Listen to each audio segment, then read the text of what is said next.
चलो बच्चों, आइए प्रश्न को देखते हैं। फलन fx बराबर में x माइनस 3 इस पूरे की घात 2 अंतराल 3 से 4 में माध्यमान प्रमेय की सभी शर्तों को पूरा करता है और वक्र y बराबर में x माइनस 3 पूरे की घात 2 पर स्थित वह बिंदु जिस पर खींची गई स्पर्श रेखा बिंदुओं 3 0 तथा 4 1 से जोड़ने वाली जीवा के समांतर है, तो वो वाला बिंदु बताना है यहाँ पे। और 4 विकल्प दे रखे हैं, चारों विकल्पों में जो सही विकल्प होने वाला है उसका चयन करना है। प्रश्न को हल करने से पहले इसकी मुख्य अवधारणा के बारे में चर्चा कर लेते हैं। मुख्य अवधारणा में माध्यमान प्रमेय क्या होती है और इसकी क्या शर्तें होती है, क्या निष्कर्ष होता है, वो हम लोग बताएंगे। यहाँ पे लिखेंगे यहाँ पे माध्यमान प्रमेय। तो देखिए, सबसे पहले हमें वक्र निर्धारित करना पड़ेगा y बराबर में fx, और यहाँ पे x का जो मान है वो अंतराल a से लेके b के बीच में हम लोग ले रहे हैं। तो इसका मतलब ये है कि पहले तो इसकी शर्तें लगानी पड़ेगी। दो शर्तें इसकी होती है। पहली शर्त ये है कि fx सतत होना चाहिए, fx सतत हो, और कौन से अंतराल में, x बिलोंग्स टू a से लेके b के बीच में, जहां पे ये बंद अंतराल है। और दूसरी शर्त ये है कि fx अवकलनीय हो, fx अवकलनीय हो, और इसके लिए अंतराल कौन सा है, x बिलोंग्स टू a से लेके b के बीच में, जहां पे ये खुला अंतराल है। अब ये अगर दोनों शर्तें संतुष्ट होती है तो इसके लिए एक निष्कर्ष भी होता है। क्या निष्कर्ष कहता है कि अगर मैं fx का अवकलन करूं और उस पर एक बिंदु मान लो कि मेरे को मिलता है ऐसा, जो बराबर हो जाता है एफ बी माइनस में एफ ए और बटा में बी माइनस में ए, इस तरह से अपने पास एक सी बिंदु मिलता है और ये सी बिंदु इस अंतराल के बीच में आता है, ए से लेके बी के बीच में। तो देखिए, चलते हैं सवाल में हमें जैसा कि बोला गया है, फलन तो दे रखा है x माइनस 3 इस पूरे की घात 2 और अंतराल दे रखा है 3 से लेके 4 के बीच में। तो देखिए, कुछ इस तरह से ये कहना चाहता है कि एक वक्र है और इस पर एक स्पर्श रेखा जा रही है, या फिर इस तरह से बोल दो कि ये अपने पास जीवा है और ये अपने पास स्पर्श रेखा है। ठीक है, इस बिंदु के हमें निर्देशांक ज्ञात करने हैं। P बिंदु इसको नाम दे देता हूँ, इसके निर्देशांक अपनी तरफ से मान लेता हूँ h, k। ये बिंदु जो है इसको मैं A नाम दे देता हूँ, ये बिंदु जो है इसको मैं B नाम दे देता हूँ। A के निर्देशांक हमें पहले से ही दे रखे हैं 3 0 के बराबर, और B के निर्देशांक भी दे रखे हैं 4 1 के बराबर।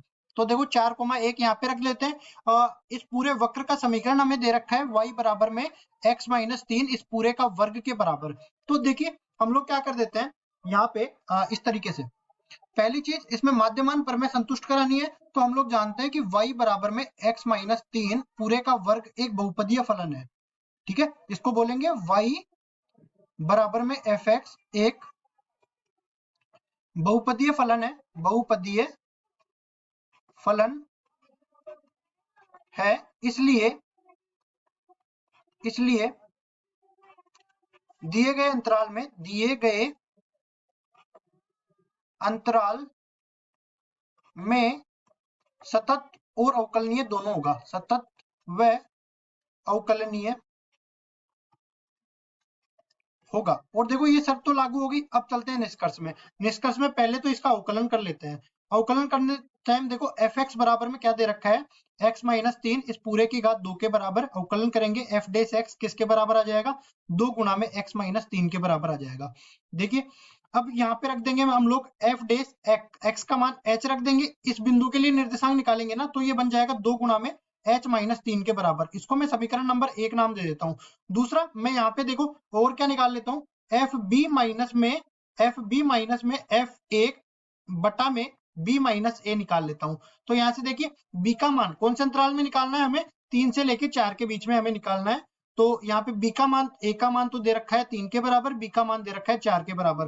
कुल मिला के ये किसके बराबर आ जाएगा, देखिए एफ 4 माइनस में एफ 3 और बटा में आ जाएगा किसके बराबर, देखिए बटा में 4 माइनस 3 के बराबर आ जाएगा। इसको सही कर देता हूं। देखिए, अब इस फलन में मैं x बराबर 3 और x बराबर 4 रख के दोनों का मान निकाल लूंगा। हमारे पास fx बराबर दे रखा है x माइनस 3 इस पूरे का वर्ग, तो f3 का मान रखूंगा तो ये बन जाएगा 3 माइनस 3 इस पूरे का वर्ग, मतलब 0 का वर्ग 0 के बराबर। फिर 4 रखेंगे तो f4 बराबर में 4 माइनस 3 इस पूरे का वर्ग, मतलब 1 का वर्ग 1 के बराबर।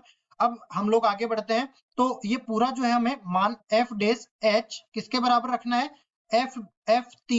f4 माइनस में f3 और नीचे आ जाएगा 4 माइनस में 3 के बराबर।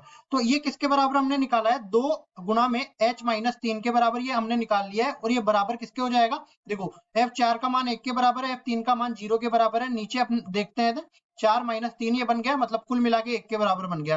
तो 2h माइनस में 6 बराबर 1 बन गया, तो 2h बराबर में 7 बन जाएगा, h का मान 7/2 के बराबर मिल जाएगा। अब h का मान आ गया तो k का मान भी आ जाएगा। हम लोग जानते हैं ये h के जो है दिए गए वक्र को संतुष्ट करेगा। y बराबर में x माइनस 3 इस पूरे का वर्ग, ये वक्र दे रखा था, p बिंदु को हमने माना था h, k।